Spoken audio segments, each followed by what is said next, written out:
Selamat pagi, salam sehat bagi kita semuanya. Sahabat Delima, mari kita mendengarkan firman Tuhan hari ini. Tertulis pada Amsal 14 ayat 31. Siapa menindas orang yang lemah, menghina penciptanya. Tetapi siapa yang menaruh belas kasihan kepada orang miskin, memuliakan dia. Sahabat Delima yang berbahagia, ada ilustrasi. Seorang remaja laki-laki, kelas 2 SMP, anak berkebutuhan khusus. Setiap hari di sekolah, dia menjadi sasaran ejekan para teman-temannya. Terus dia dibully, bahkan dia sering ditindas oleh teman-temannya. Memang benar, setiap hari gurunya selalu mengingatkan mereka yang suka membuli dia supaya jangan lagi membuli. Tapi dengan diam-diam, mereka tetap saja mencari kesempatan untuk membuli dia. Akibatnya, remaja tersebut menjadi pendiam, penakut, bahkan dia malu. Tetapi dia terus saja bersekolah. Suatu hari kelas mereka mengadakan kegiatan pramuka yang mengharuskan semua siswa untuk berkemah di suatu tempat. Pada malam harinya, sewaktu teman-temannya tidur pulas, remaja yang sering kena bully tersebut terbangun dan dia hendak keluar dari dalam kemahnya.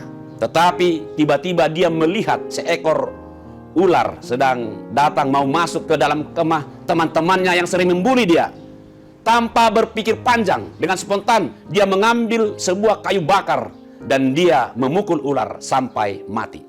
Mendengar suara yang berisik, teman-temannya yang sering membuli dia terbangun dan mereka mengatakan, anak bodoh, kau ngapain kau ribut?" Tetapi setelah mereka mengetahui apa yang terjadi, mereka sendiri yang malu.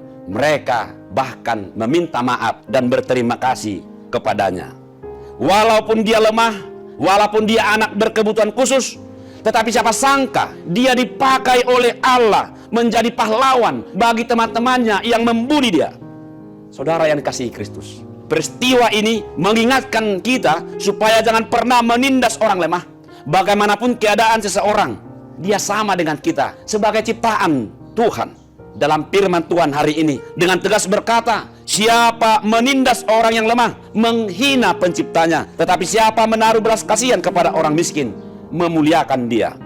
Firman ini tentu menunjukkan betapa rawannya umat Tuhan bersikap tidak benar terhadap sesamanya, terutama kepada kaum yang lemah, kaum miskin, kepada orang yang berkebutuhan khusus, kepada orang yang difabel. Sikap menindas seperti itu sama halnya menghina, menganggap rendah, dan menganggap bahwa seseorang itu tidak penting. Mereka yang tindas, tetapi itu sama menghina penciptanya. Sebagaimana Yesus Kristus pernah mengingatkan dalam Matius 25 ayat 40. Aku berkata kepadamu, sesungguhnya segala sesuatu yang kamu lakukan untuk salah seorang dari saudaraku yang paling hina ini, kamu telah melakukannya untuk aku. Cara kita memperlakukan sesama kita, itulah menunjukkan sikap kita terhadap Tuhan. Mari kita lawan sikap dan praktek bully yang semakin marak terjadi di tengah-tengah masyarakat kekinian. Itu menjadi masalah sosial untuk saat ini. Kita harus serius menyikapi ini karena telah menjadi masalah yang sangat memprihatinkan.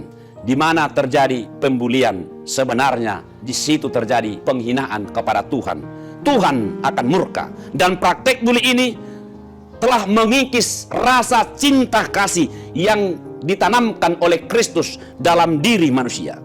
Kita harus meningkatkan rasa solidaritas terhadap saudara-saudara kita yang lemah, karena kita sendiri juga adalah orang yang lemah, tetapi dikuatkan, diangkat, dan ditinggikan oleh Tuhan. Bila Tuhan berkenan, maka Dia bisa memakai orang-orang yang lemah, justru menopang hidup orang-orang yang kuat, justru menolong dan menyelamatkan hidup kita. Jangan pernah menganggap rendah orang lain. Sebaliknya, marilah kita menaruh kasih kepada mereka. Tuhan akan memberkati kita. Amin. Salam bagi kita semuanya.